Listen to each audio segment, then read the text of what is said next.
2 days ago, floodwaters from the Big Sioux River caused catastrophic damage in McCook Lake. Many people have lost everything. Those families sharing their story for the first time tonight with KTIV's Katie Koppel. There's water. It's flooded. It's bad. With just minutes to escape as floodwaters rushed in. I have no ID right now. I have nothing. Residents of McCook Lake left with their pets and the clothes on their backs. I heard screaming outside and looked outside, and I had neighbors that had water rushing into their place, and water was slowly rising in my driveway. Kathy Roberts made it out with her cat. Yeah, within 8 minutes, I was leaving my house and driving through water that was up over my step rails on my Jeep. Some who made it out went back in to save others left behind. I went back into the floodwaters, grabbed him out of his house, and then also grabbed neighbor's cat from her house also too.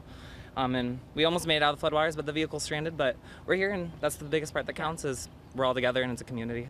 Images from what is left of McCook Lake look like the scenes from a horror film. Massive sinkholes, homes collapsed, roads wiped away. Like there's a crater in front of my home. Like I was in Arizona for 2 days. We're supposed to be there with my wife's parents, and we're literally living out of a suitcase. Like I don't have anything. I have a 1-year-old son. These residents are more than just neighbors. They are family. Many of them reuniting for the first time since their evacuation just before our interview. But they tell me the one thing that they desperately want is answers. We know nothing. There's nobody here to help us. Look around, there's nothing. There's just a bunch of neighbors that have lost their houses, and what do we do? Where do we go? What's left are residents looking for answers and a way back in to see what is left of everything they own. We see the drone footage, that sort of thing.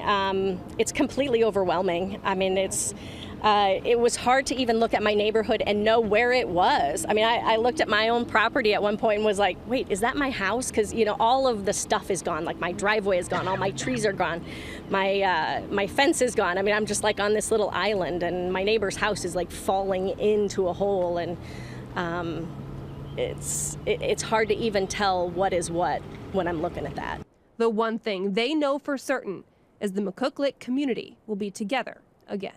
I just can't wait till the day where all of our neighbors can come back onto our street and be able to see each other and have the 4th of July that we normally have, with a awesome display, and, you know, the lake's back and everyone's on their boats and stuff. So one day we'll be there. In McCook Lake, South Dakota, Katie Koppel, KTIV News 4. This afternoon, Governor Kristi Noem said the state will do what it can to help flood victims in South Dakota. We just need to understand that there's a lot of needs right now, and we've done this before, but this is hard, and it's going to be something we're going to have to get through together. Remember to love each other and to help your neighbors, because that's what makes South Dakota so special, is that we tend to approach this in a way that we focus on helping each other instead of worrying so much about attacking each other when we're tired. Governor Kristi Noem has spent 3 days in Union County touring the McCook Lake community and speaking with local, county, and state officials. While in Union County, it's actually one of the hardest hit areas in the state, there are actually nearly 24 other counties in South Dakota impacted by floodwaters. Governor Noem also visited Yankton today, and she said the state has seen a lot of loss, and not just homes and businesses. You know, southeast South Dakota and over all the way over to the Missouri River it's got a lot of communities that are suffering. I would ask people to give each other grace.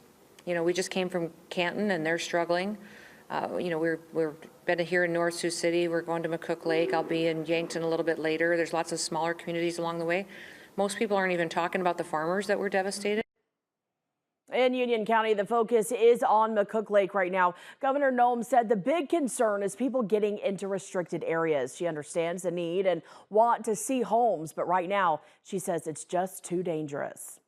And we're going to start really being serious about making sure that people stay out of these dangerous situations. We've got power lines down and sinkholes and drop-offs of 30, 40, 50 feet. It's dangerous and houses are gone. So we understand that people want their stuff, but we'll come up with a schedule where people can get into their home for a moment, but they need to be escorted, and it needs to be done safely. So hopefully that announcement will be coming out soon. And you can see the full interview with Governor Noem right now on our website at ktiv.com.